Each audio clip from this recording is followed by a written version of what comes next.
There's an incredibly powerful and useful technique in corporate strategy planning called scenario planning, which many of you probably know of already. Scenario planning is simply just sitting down with your strategy team and sort of projecting out sort of into the future, whether it's near term, midterm, or long term. What are the different scenarios or realities that might play out? And what are the implications for our business? And as a result of that, what might we do about it proactively and ultimately have to do about it reactively such that we can address that new reality? Makes a ton of sense, right? It adds a certain amount of optimism, variability and flexibility, agility into your strategy, and so you're not caught off guard or on the back foot when something different happens than what you expected. What's interesting is you can apply this same principle of scenario planning to sales, and particularly to a world where customers are overwhelmed with the decision complexity and are particularly hamstrung around outcome uncertainty, particularly given the complexity of the world that we live in today, the rapid change that we're all facing with technology, all of it, everything else as well. There's a real concern, I think, from a lot of stakeholders that whatever results that you're promising as part of your solution may in fact just not be realistic, not because you haven't achieved them elsewhere, you haven't demonstrated your proof points from other customers, but rather just reality's messy. And frankly, some stakeholders are going to come to the table far more skeptical of results of any kind than perhaps the champion or the friend or the guide that you're talking to now. If you're talking to a champion of your product, a main point of contact, they may look at your projected results and think, the heck, 5% increase, I think we can get 6. They may be very optimistic.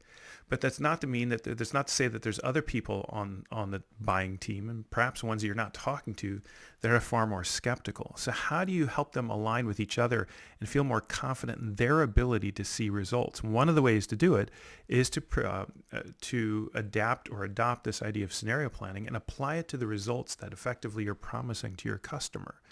So rather than providing your customer sort of a very discrete picture of the results they likely can expect to achieve, a 10% increase, a 5% reduction, a 6-month improvement, what we're finding is that the best frame-making sellers will put those results or frame those results to their customers in the form of potential scenarios. It might be a 10%, but it could be all the way up to a 15%, but as low as a 5%.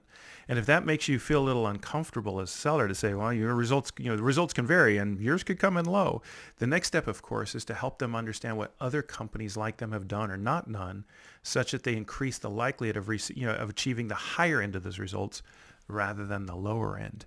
By doing so, you're not just providing practical guidance, you're actually making the whole thing feel much more realistic. It feels a little less like a promise that can't be fulfilled and much more like a partnership that is built around an effort, a collective effort to achieve the higher end of a range of possible outcomes as opposed to a specific outcome that just feels kind of like an empty promise.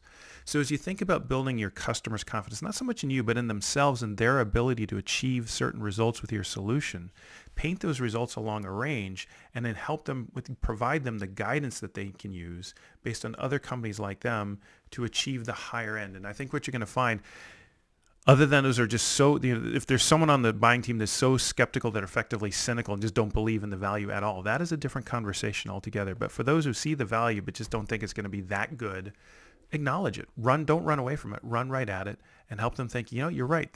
We could be on the lower end like that. Here's what we do to make sure that doesn't happen, and make all that not part of the implementation, make all that part of the sale such that they feel confident to get behind the sale as well.